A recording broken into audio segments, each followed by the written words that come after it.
안녕하십니까. 오랜만에 유튜브 영상 좀 올립니다. 요즘 바빠갖고 뭐 이렇게 인문학적이나 뭐 인문학적인 거야 뭐 저보다 잘하신 분도 많고 경제도 마찬가지인데 제가 요즘 그 경제에 관련해서 좀 생각해 본 것들을 좀 생각을 해볼까 합니다. 같이. 일단은 그 주제 화제가 원화가 과연 강세가 되면 어떤 현상이 벌어질 것인가에 대해서 좀 생각을 해보겠습니다. 뭐 아시는 분은 아시겠지만 저희 나라가 수출 주도형 국가이기 때문에 고의적으로 정부가 고환율 정책을 폈어요. 그렇죠? 그러니까 상대적으로 뭐냐면 달러가 강세가 되고 원화를 계속 절하시켰죠. 이렇게 되면 나타나는 현상이 수출은 당연히 잘 되지만 내수 경기나 그 국민들이 비싼 수입재를 쓰게 되게 돼요. 결국 국민들이 희생을 하는 거죠. 이 영향은 아마 이명박 때부터 지속적으로 개입했습니다. 그래서 트럼프가 계속 얘기를 하는 겁니다. 환율 지정국에 한국도 포함시키고 말 것인가. 이거를 저는 그 일본의 과거 사례를 보면서 좀 생각을 해보고 싶어요. 그래서 우리 한국도 곧 닥칠 것 같아요, 제 보기에는. 자, 일본 얘기를 들어보겠습니다. 일본이 과거에 잘 나갔죠.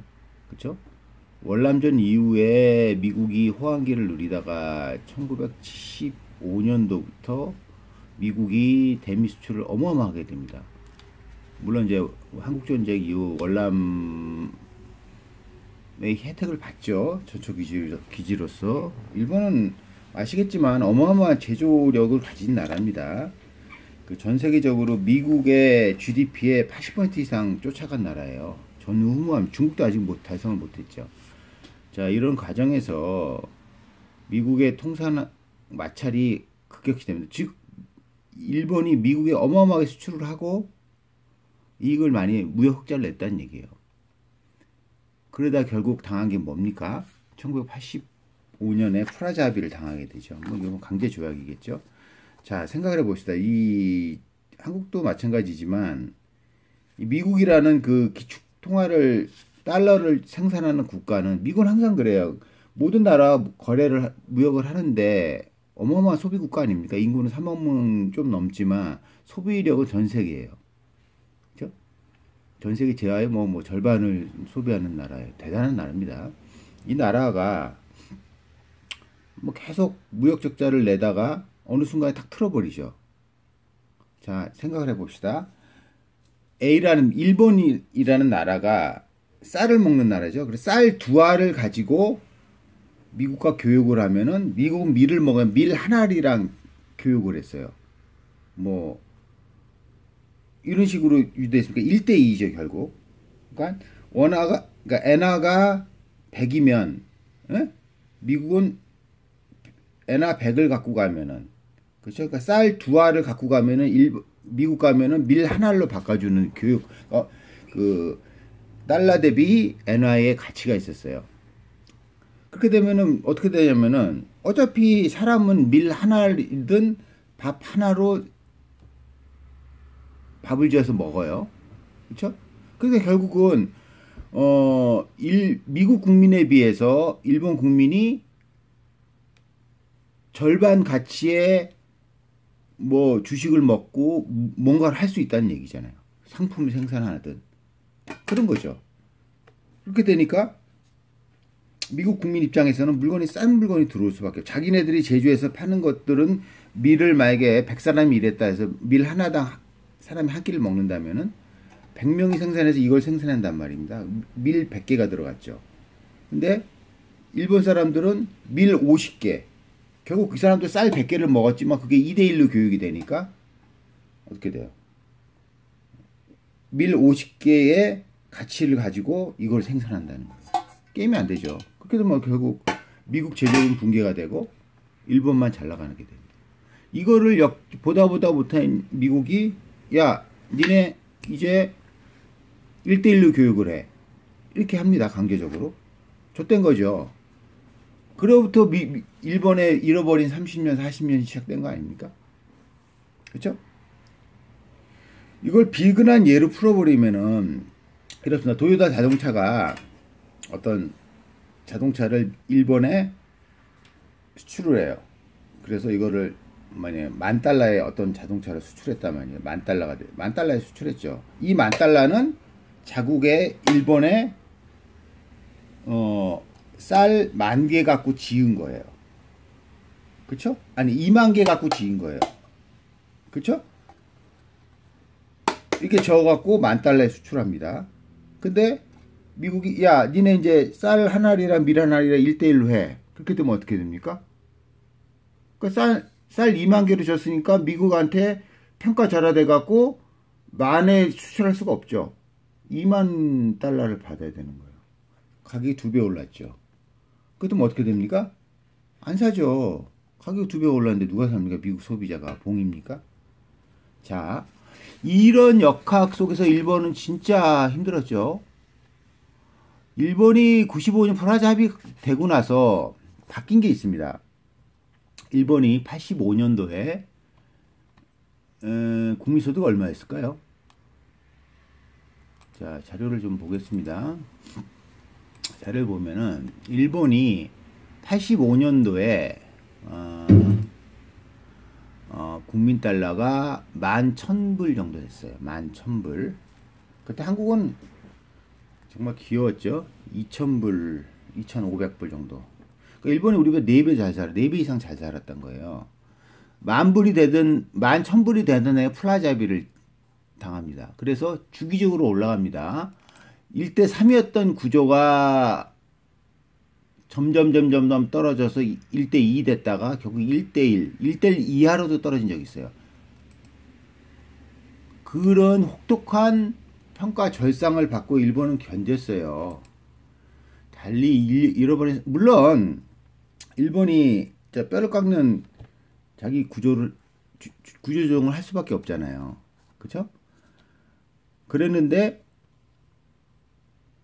한국의 예를 들어볼게요. 그러면은 한국도 지금 그래서 일본이 결국 11,000달러에서 갑자기 자기네 엔화 가치가 2배가 이상 높아지니까 갑자기 국민소득이 25,000불로 뛰게 됩니다. 5년 만에. 그다가 95년도에 10년 만에 프라자비 10년 만에 45,000불 4배가 뛰게 돼요. 4배가. 물론 이제 뭐 경제 상승 효과도 그때 1995년도에 한국은 12,000달러 정도 됐어요. 네? 계속 뛰게 됩니다. 만약에 지금 간단히 생각해서 지금 우리가 달러 대비 원화가 1대 10이잖아요. 11이 좀 안 되죠. 이게 갑자기 1대 5로 됐다고 생각해 보세요. 우리가 지금 소득 3만 달러인데 6만 불 되는 거예요. 되잖아요. 왜? 달러 대비 환산해서 원화 가치가 그만큼 높아졌기 때문에.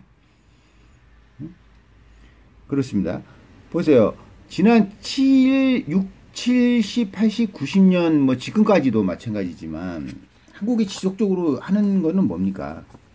계속 그 달러 대비 원화를 약하게 가야 돼요. 반대 생각해요. 중국이나 베트남이나 동남아에서 온 물건들이 왜 쌉니까? 에? 같은 질이라면은 한국에 생산하는 것보다 왜 인건비가 싸죠? 왜?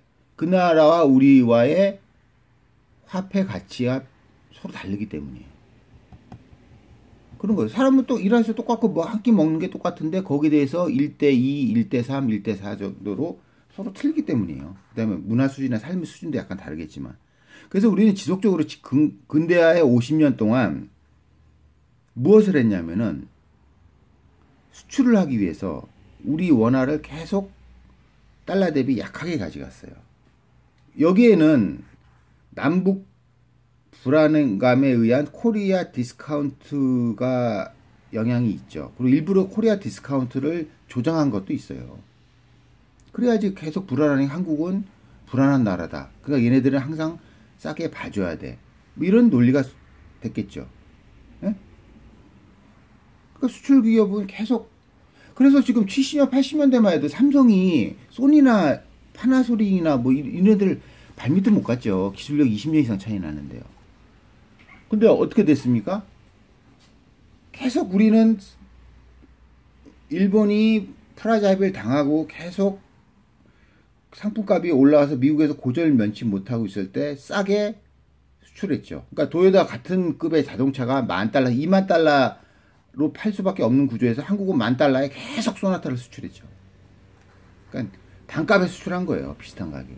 그러니까 지금 일본이 지금 나와서 딱 얘기하면 뭡니까? 이 가격에 이 수준의 차를 만들 수 있는 거는 대한민국밖에 없다 얘기를 합니다.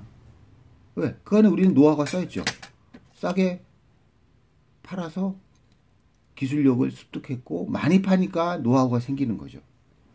그렇게 우리 산업들이 현대차든 삼성이든 뭐 발전한 거 아닙니까? 거기에는 결국 뭐가 있습니까? 국민들의 희생이 있었다는 거죠. 왜? 비싸게 샀었고. 반대 생각해 봅시다. 우리 원화 가치가 지금도 2배가 올랐다. 그럼 달러가 1달러당 지금 1,000원에서 1달러당 500원이 됐다 생각해 보세요. 그럼 뭐가 됩니까? 우리 원화가 귀해졌죠. 그렇게 되면은 상품 가치가 떨어지게 되죠. 그렇죠? 내가 이거를 밥 한 끼, 도시락을 10,000원 주고 사 먹는데, 응? 10,000원의 가치인데 달러 대비해서 우리 원화가 2배가 올랐어요. 그럼 이거 5,000원에 사 먹을 수 있다는 얘기예요. 내수는. 그래서 내수 경기가 좋아지게 되고 모든 내수에 있는 상품 가치는 떨어지게 됩니다. 원화가 달러 대비 원화가 세지는 만큼 당연히 부동산은 당연히 떨어지죠. 당연하지 않습니까? 내가 10억짜리 집을 사고 있었는데 어떻게 돼요? 10억짜리 집을 살고 있는데 원화가 세졌어요. 그 10억을 현찰 갖고 있으면은 20억의 가치가 생긴다. 예전에 10억 가치였는데 20억의 가치가 생긴 거예요. 그럼 어떡하는 거야? 내가 지금 살고 있는 집은 실질적으로 10억인데 내재 가치가 어떻게 됩니까? 절반이 떨어졌네요. 그래서 지금 내가 살고 있는 10억의 아파트는 5억 정도의 가치밖에 안 되는 겁니다. 그렇죠? 그럼 뭐 어떻게 돼요? 내수가 활성화됩니다. 그 수출은 힘들어지죠. 삼성 핸드폰이 있어요. 지금 팔리는 갤럭시가 100만 원에 팔린다 이거예요. 근데 1대5가 됐어요. 그러면은 200만 원에 미국 사람이 사겠어요? 애플 사지? 당연한 거 아닙니까? 항상 동조의 양면이 있다는 거예요. 그러니까 원화가 계속 강해질 수밖에 없는 구조예요. 지금 트럼프가 계속 우리 남북 화해도 풀어주고 북한도 경제 활성을 해야 되고 그렇기 때문에 이런 화해 분위기는 결국 원화의 강세를 더 가져옵니다. 예? 그리고 금리야 뭐 이제 국가적으로 다르겠죠. 금리도 서서히 올라가겠죠. 우리 원화의 가치대가 높아지니까. 그죠? 그러면은 우리가 그간에 보았던 무역 흑자의 수십 년 동안 무역 흑자는 적자로 전환될 가능성이 큽니다. 왜냐면 그죠? 수입 물량이 많아지겠죠. 싸지니까. 그 상대적으로 지금 휘발유 값이 1,500원이란 말이에요. 뭐 60, 70% 부가세 특수세를 빼더라도 근데 1대5가 됐어요. 1,000원당 500원밖에 100원당 500원밖에 안 해 달러가. 그게 되면 휘발유가 절반으로 떨어져야죠. 수입 단가가 떨어지는데. 그러니까 내수는 호황을 가질 수밖에 없어요. 그렇죠? 그렇다는 거예요. 이해를 하시겠습니까? 그래서 앞으로는 한국이 그간에 지속적으로 대미 흑자를 냈죠. 그건 이제 중국도 마찬가지. 그래서 미국은 기축통화국가 하니까 주도권을 딱 갖고 있어요. 갖고 있다가 칼자루 쥐고 있다가 니네들 이제 잘 나가네. 니네 살만하지. 그러면은 올려. 니네 화폐 가치를 올려. 중국도 마찬가지. 중국한테도 지속적으로 위안화 절상을 요구하잖아요. 에? 미국 마음이죠. 에? 그렇게 됩니다. 그런 시대가 옵니다. 한국도 머지 않았어요. 그래서 앞으로 경제적으로 생각을 할 때 어떻게 되겠습니까? 이제 내수 중심의 사회 구성이 인구 구조상 그럴 수밖에 없고 한국도 이제 성장률이 그렇게 폭발적으로 거품을 일으켜서 성장할 수 있는 시대가 아니기 때문에 결국은 현찰의 중요성, 그러니까 원화 가치가 세지기 때문에 내가 지금 현찰 1억을 들고 있으면 외국 나가면은 뭐 10만 달러 정도 쓸 수 있는데 지금 1억을 갖고 있다가 원화가 절상돼 갖고 외국 나가게 되면은 20만 달러의 가치가 있을 수 있다는 얘기예요. 그건 당연히 국내 시장도 마찬가지죠. 그래서 모든 산업의 상품 가치는 떨어집니다. 서비스 용역 다 떨어져요. 원화 가치만 올라갈 일만 남았어요. 일본은 3배가 뛰었는데 견뎠는데요. 그 대신 성장은 없죠. 그냥 가는 거예요. 거기다가 인구 절벽을 맞았잖아요, 일본이. 대단한 나라입니다. 이런 그 데미지를 입고도 나라가 유지한다는 게. 그래서 일본 정부는 지금 할 게 없잖아요. 응? 그건 경기 부양한다고. 응? 지금 일본이 우리나라도 GDP가 한 5배 높은 나라죠. 그렇죠? 우리가 1,500조 한다면은 GDP가 일본 5배. 7,500조. 근데 일본 정부가 갖고 있는 빚이 이거의 2배가 넘어요. 거의 15,000, 그러니까 1경 5천 이상의 정부 적자가 있어요. 이 채권을 다 일본 국민들이 갖고 있지만. 그래서 일본은 뭐 이런 경제 정책을 환율, 뭐 금리 정책을 할 수가 없는 나라죠. 한국도 지금 GDP 대비 부채율이 심각합니다. 정부나 공공기관 합치면은 거의 GDP 100% 들어왔어요. 여기 또 뭐가 있습니까? 가계부채가 있잖아요. 그럼 2배예요. 한국도 재정 적자가. 정부가 할 일이 없어요. 지금 문재인 정부가 들어왔지만 할 일이 없어요. 왜? 돈이 없어요. 그리고 돈을 땡길 수도 없고. 그러면은 기존에 할 수 있는 게 뭐가 있겠습니까? 응? 그 안에 거품과 이런 것들 잠재우기 위해서 추가 대출은 안 돼요. 그래서 부동산을 부양할 수가 없습니다. 지금 이명박 박근혜 8년 동안 빚으로 그 부동산 경기를 부양했지 않습니까? 연착륙을 할 수 있었던 거를 거품을 더 키우게 되죠. 더 이상 뭐 할 수가 없어요. 그럼 나라가 망하게 되죠. 그래서 할 수 있는 거는 그나마 남북 교류를 통해서 활성화. 그렇지만 피할 수 없는 원화의 강세. 여기 속에서 내수의 진작, 서비스나 공공요금이나 뭐 일자리 창출도 얘기를 들어보면 일자리가 창출이 안 돼요. 될 수가 없죠. 산업구조가. 출산율이랑 똑같아요. 출산율에 밑빠진 물붓기랑 똑같죠. 일자리랑. 일자리 뭐 차라리 돈을 주시는 게 낫죠. 그렇죠? 돈을 주고 지금 뭐니까 가계의 빚이 부채가 이제는 더 이상 안 되고 기업의 그 안에 IMF 이후에 벌어둔 기업의 부를 뺏어오는 방법. 그다음에 있는 자들이 부를 뺏어오는 방법은 뭐예요? 보유세 세금의 증가죠. 더 이상 부가세의 증가는 정부가 의도적으로 하면 안 됩니다. 그렇죠? 계속 그간의 고환율 정책으로 인해서 국민들이 다 피해봤잖아요. 비싸게 휘발유 쓰고 각종 수입 물품 비싸게 쓰고 상대적으로 보면 우리 한국이 이제 선진국화 되면서 볼 수 있는 게 선진국에서는 이게 100원밖에 안 하는 게 한국에 오게 되면 4,500원 하는 일이 많았어요. 근데 이제 이 분위기도 이제 없어지지 않습니까? 직구가 있고 우리나라의 수준을 비교해 봤을 때 많이 싸졌죠. 그러니까 후진국으로 갈수록 후진국형으로 비싸게 되는 상품들이 있습니다. 의료기기나 이런 건 특히 그래요. 근데 이제 거의 평준화됩니다. 국제적으로 평준화되기 때문에 이거에 대해서 우리 원화는 강세가 될 수밖에 없어요. 그렇죠? 그리고 우리의 삶의 소득 수준이 일본에 못지 않습니다. 우리가 지금 3만 달러에도 실적으로 한 3만 5천 불 정도 돼요. 지하경제 규모가 우리 한국은 아직도 있기 때문에 3만 5천 불이면 일본이 지금 3만 8천이거든요. 비슷합니다. 여기다가 원화가 강세가 돼봐요. 지금보다 뭐 30% 50%더 우리가 원화가 되면 일본보다 더 소득 수준이 많아져요. 물론 부의 불평등이 있는 거지만 그렇습니다. 그래서 여러분들 명심하실 게 현찰이 중요하다. 이제는 현찰 상품이나 부동산은 이제 더 이상 가치를 보장받을 수가 없어요. 떨어질 일만 남았습니다. 그렇죠? 그 대신 갖고 있을 게 뭐예요? 현찰, 특히 원화, 달러고 뭐고 필요 없습니다.